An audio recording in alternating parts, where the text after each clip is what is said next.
ஒரு இம்பார்ட்டன்ட் பார்க்குறோம். என்னன்னா, இடுகுறி பெயர், காரண பெயர். அப்படியே ஷார்ட்கட்டாகவே சொல்லிடுறேன்.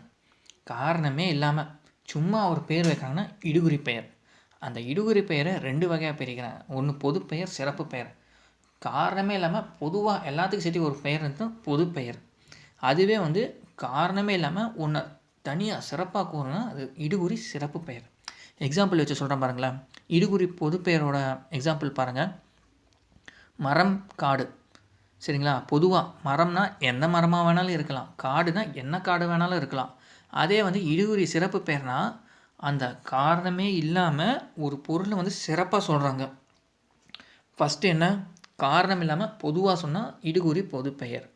அதே காரணமே இல்லாமல் சொல்கிறதுல சிறப்பாக ஒன்றே ஒன்றை மட்டும் குறிப்பிட்டு சொல்கிறாங்க பார்த்தீங்களா?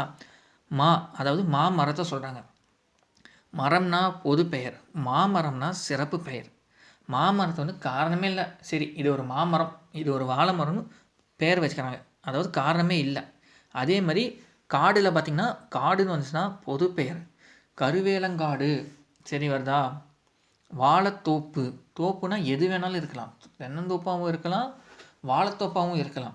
தோப்புன்னு வந்தாலும் பொது பெயர். அதுவே தென்னந்தோப்பு, வாழைத்தோப்பு, கருவேலங்காடு இப்படின்னு வந்துச்சுன்னா சிறப்பு பெயர். குறிப்பாக அது ஒன்றை மட்டும் சொன்னாங்கன்னா சிறப்பு பெயர். அதே மாதிரி காரண பெயர்னால் ஒரு விஷயத்தை காரணம் கருதி வைக்கிறாங்க பார்த்தீங்களா? அதுதான் காரண பெயர்னு சொல்கிறோம். இது பொது பெயரை வச்சும் சிறப்பு பெயரை வச்சும் எக்ஸாம்பிள் சொன்னால் ஈஸியாக புரியும்.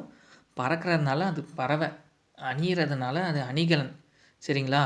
இது பறக்கிறதுனால பறவைனா பொது பெயர். அது காக்காவாகவும் இருக்கலாம், மைனாவாகவும் இருக்கலாம். பறவை மொத்தம் பறக்குது, அதனால் பறவை.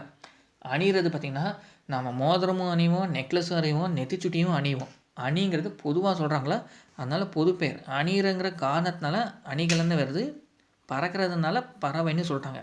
இதே அந்த காரண சிறப்பு பெயர் பாருங்களேன், அதில் சிறப்பான காரணம் கருதி சொல்கிறாங்க.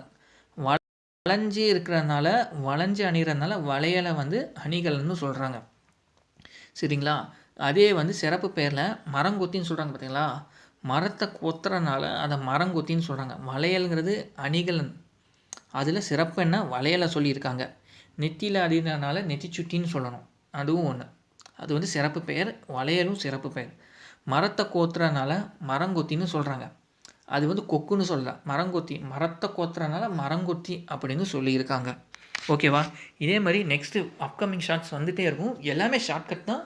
ஒரு சின்ன எக்ஸ்ப்ளனேஷன் சொல்கிறேன். Okay, thank you.